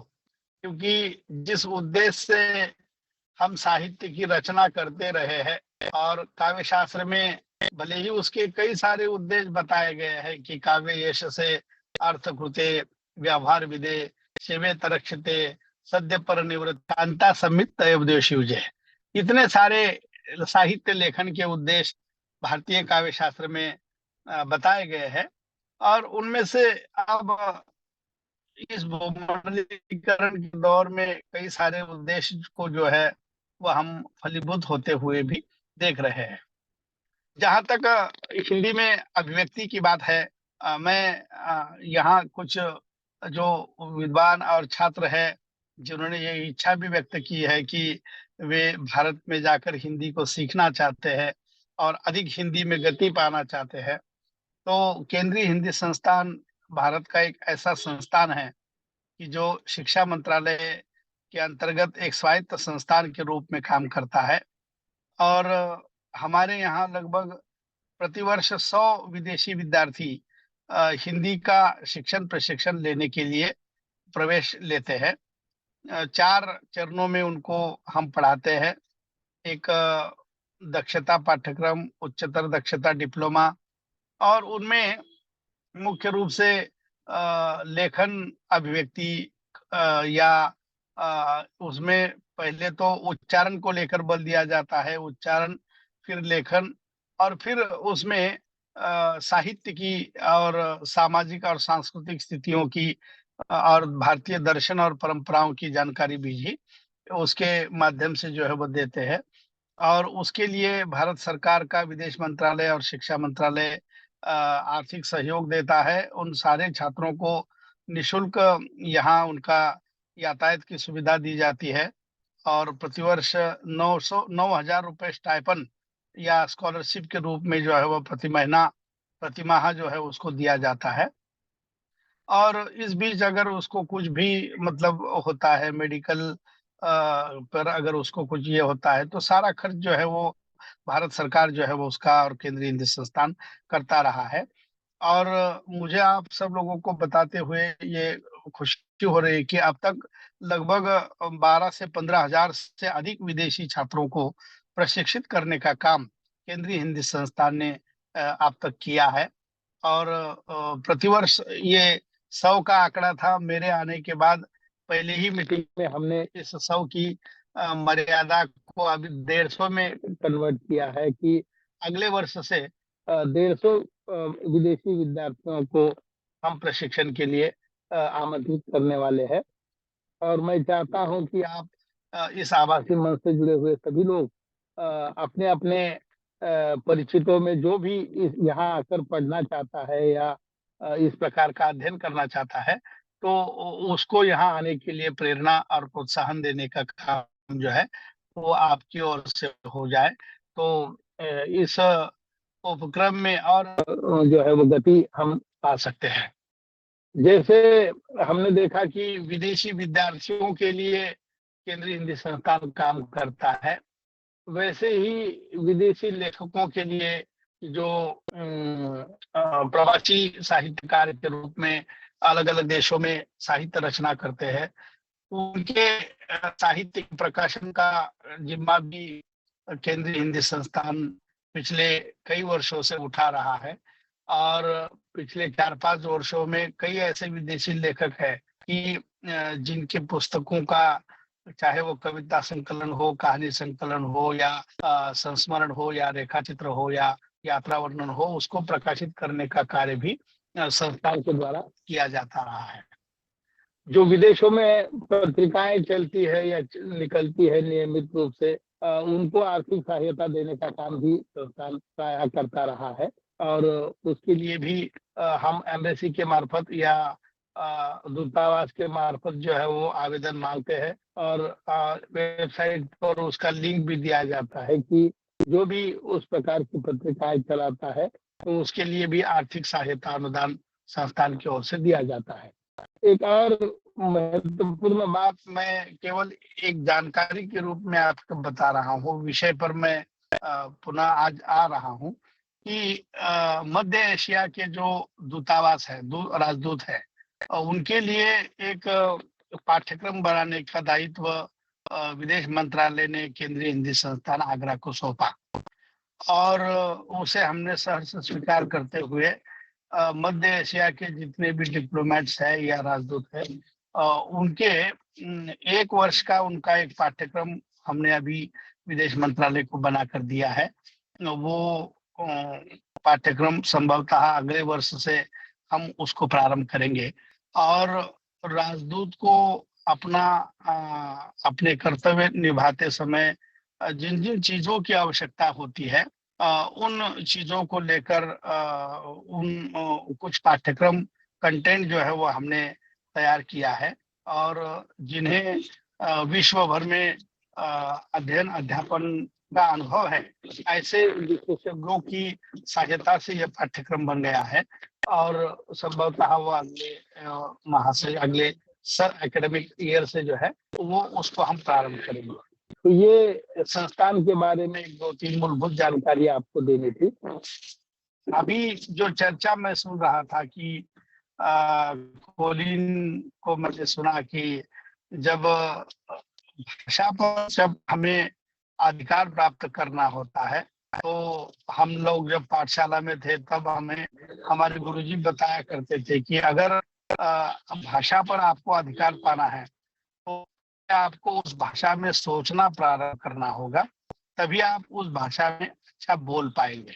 तो जिस भाषा में पहले आप सोचेंगे तो उनकी ये बात सुनकर मुझे बहुत अच्छा लगा कि उनकी जो दिनचर्या है कि किस तरह से वो रोज नियमित रूप से वो पत्रिका समाचार को सुनते हैं, पत्रिकाओं को पढ़ते हैं, तो इसी से हमारा शब्द भंडार जो है वो दिन ब दिन विकसित होता है।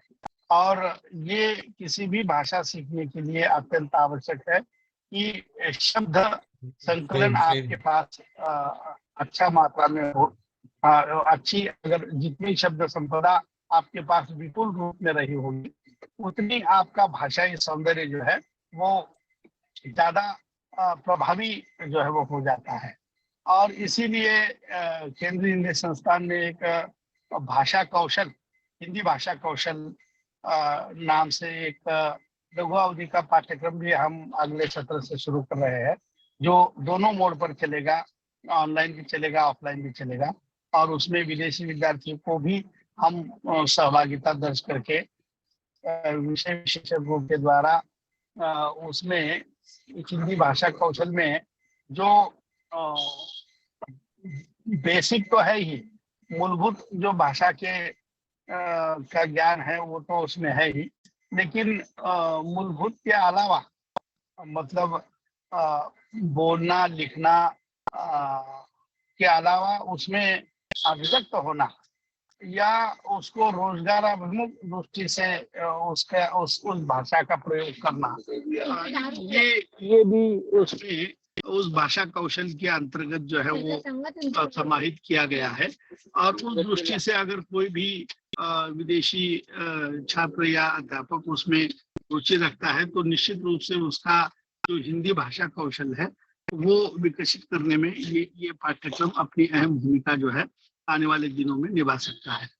अलग अलग देशों में जिनका काम चल रहा है, और जैसे कि राकेश जी ने कहा कि भाषा शिक्षण को लेकर काफी विचार, नई शिक्षा नीति जो भारत की बनी हुई है, उस नई शिक्षा नीति में भी इस बात को लेकर गंभीरता से विचार किया जा रहा है। और जो भाषा शिक्षण की अलग अलग पद्धतियां या जिसको हम मेथोडोलॉजी कहते हैं, वो जितने समृद्ध और संपन्न भारत में गुरुकुल पद्धति से रही है, वो कालांतर में आज भी वो उसका लोहा जो है तो पूरे विश्व में माना जाता है।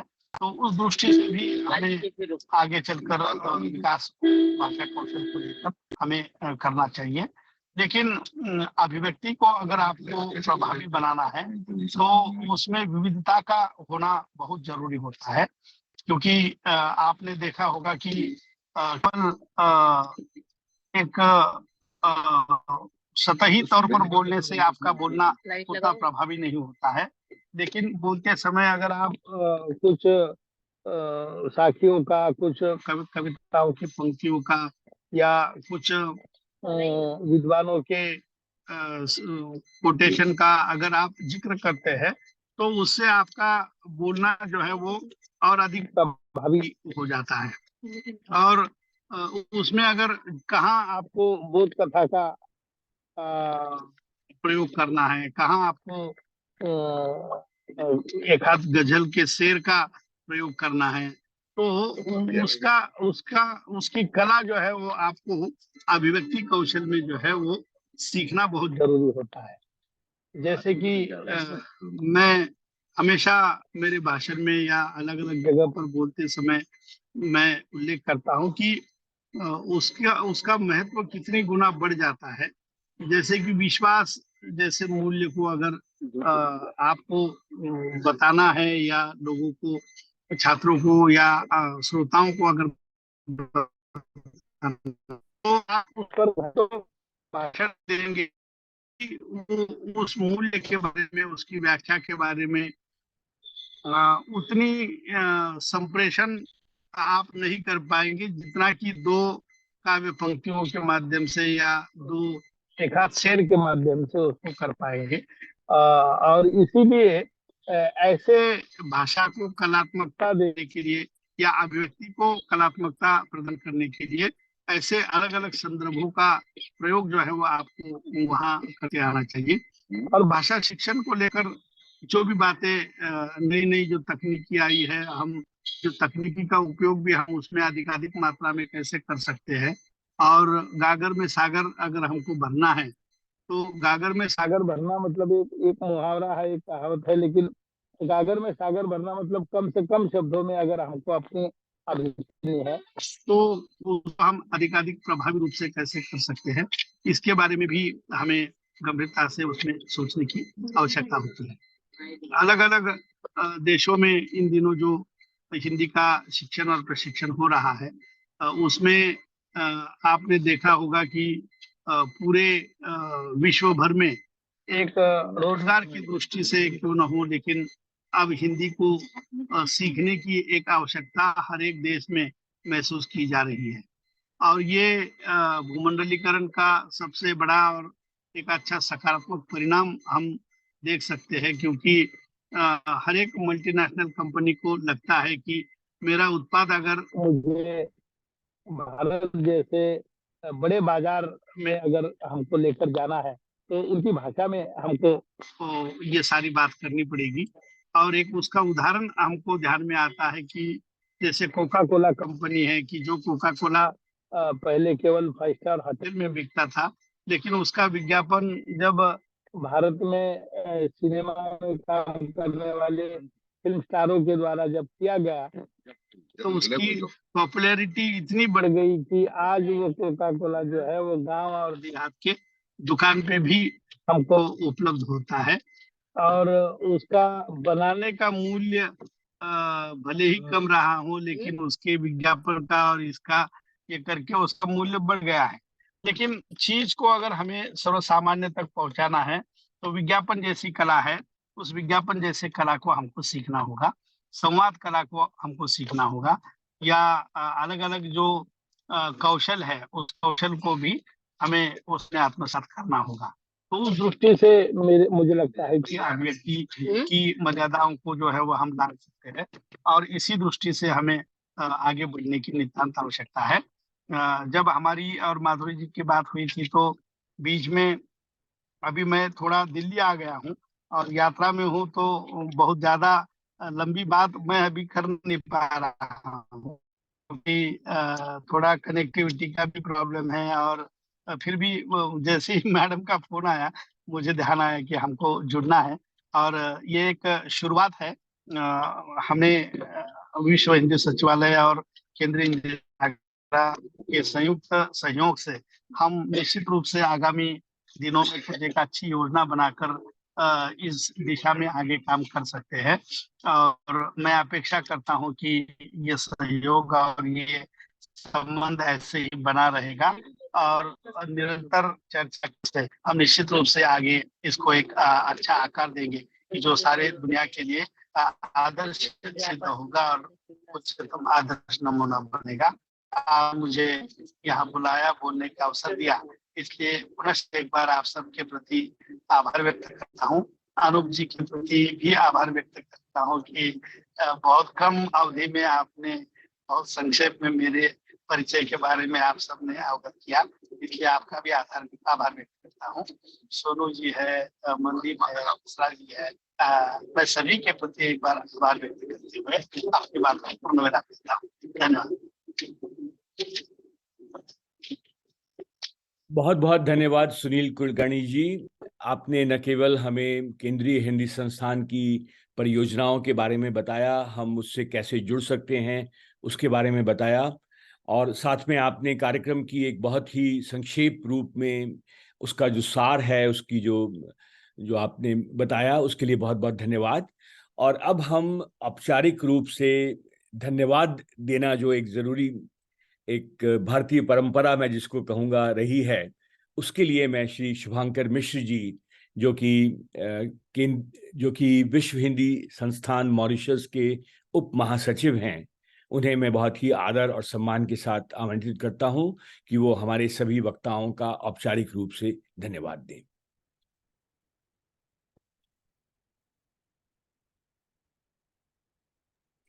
आपको मेरी आवाज आ रही है? जी हाँ, जी हाँ। नमस्कार आप सबको।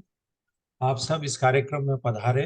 अभिव्यक्ति हिंदी में अभिव्यक्ति के इस कार्यक्रम में आप सब ने अपनी नई नई रचनाओं के साथ, अपनी नई नई कार्य योजनाओं के साथ और कुछ ऐसे प्रश्नों के साथ हमारे साथ जुड़े, क्योंकि कई चीजें विमर्श का विषय है। मैं सबसे पहले अध्यक्षीय भाषण के लिए और धन्यवाद ज्ञापन के लिए भी कि प्रोफेसर सुनील बाबूराव कुलकर्णी जी का आभारी हूँ। आप निदेशक केंद्रीय हिंदी संस्थान, निदेशक केंद्रीय हिंदी निदेशालय है। आपने बड़े ही सारगर्भित शब्दों में हम सबको अपनी योजनाओं के बारे में, भारत सरकार के बारे में, राष्ट्रीय शिक्षा नीति के बारे में बताया। बहुत बहुत धन्यवाद, आभार आपका मान्यवर। मैं इटली से पद जुड़े हुए श्री ग्रेवियले गेची, होप कि मैं आपके नाम का सही उच्चारण कर रहा हूँ, उनका आभारी हूँ। मैं जर्मनी से श्री मनदीप कुमार शर्मा जी का आभारी हूँ। मैं अमेरिका से पधारे श्री कॉलिन फिलन जी का आभारी हूँ। आप सब लोगों को हार्दिक आभार कि आप हमारे इस कार्यक्रम में हमारे सरोकार के साथ जुड़े। बहुत बहुत आभार आपका। मैं आभारी हूँ जर्मनी से जुड़े डॉक्टर राम प्रसाद भट्ट जी का, और साथ ही में जुड़े अमेरिका से जुड़े डॉक्टर राकेश रंजन जी का। आपने विद्वत्तापूर्ण शैली में न केवल हमें भाषा के सामाजिक और मनोवैज्ञानिक संदर्भों को समझाया, और आपने सौदाहरण इस बात को बताने के लिए हम सबके साथ आपने साझा किया कि कैसे भाषा का संस्कार बनता है हम सब में। तो उस सब के लिए बहुत बहुत आभार। आपने परिवेश शब्द के संस्कार, शब्दों के समाजशास्त्रीय संदर्भ, और सबसे बड़ी बात की समाज शास्त्रीय, भाषा शास्त्रीय अध्ययन के साथ साथ आपने जिस तरह से भाषा शिक्षण के फलक के बारे में प्रश्न उठाया, एक बहुत ही महत्वपूर्ण प्रश्न है और विचारणीय प्रश्न है। यह इस पर हम सबको काम करने की जरूरत है। बहुत बहुत आभार मान्यवर आप दोनों का। मैं हिंदी से प्यार है के प्रतिनिधि डॉक्टर अनूप भार्गव जी का आभारी हूँ। आप हमारे साथ निरंतर जुड़े रहते हैं और आपका सहयोग और स्नेह हमें मिलता रहता है। बहुत बहुत आभारी मान्यवर आपका। मैं विश्व हिंदी सचिवालय के अधिकारीगण, आदरणीय डॉक्टर माधवी रामधारी जी महासचिव, श्री सोमदत्त काशीनाथ जी अनुसंधान अधिकारी हैं, और इसके साथ वे सभी लोग जो प्रत्यक्ष और अप्रत्यक्ष रूप से जो विश्व हिंदी सचिवालय के अधिकारी कर्मचारी हमारे साथ जुड़े हैं, उन सब का हार्दिक आभारी हूँ। मैं आभारी हूँ उन लोगों का भी जो कि यहाँ पर बतौर शांत भाव से बड़े धैर्य के साथ हम सबको सुन रहे थे। उनमें है डॉक्टर आदरणीय सरोज शर्मा जी हैं, श्री अल्पना दास जी हैं, डॉक्टर मीरा सिंह जी हैं, प्रोफेसर माला मिश्र जी हैं, श्रीमती मरीना जी हैं, राजू मिश्र जी हैं, विश्वानंद पूतिया जी हैं, श्री राजवीर सिंह जी हैं, श्रीमती शिल्पा हैं, श्री सोनू कुमार जी हैं।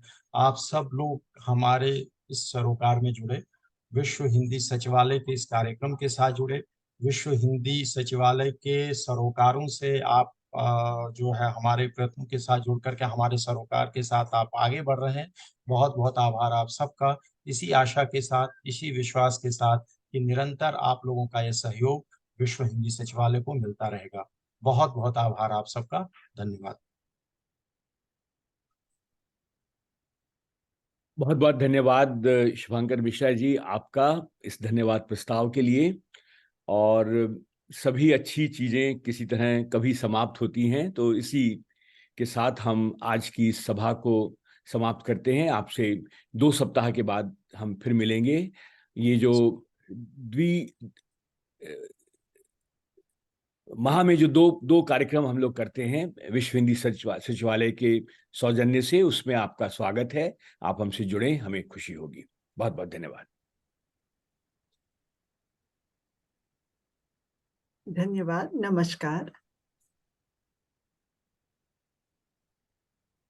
इन सब कार्यक्रम की रिकॉर्डिंग उपलब्ध होती है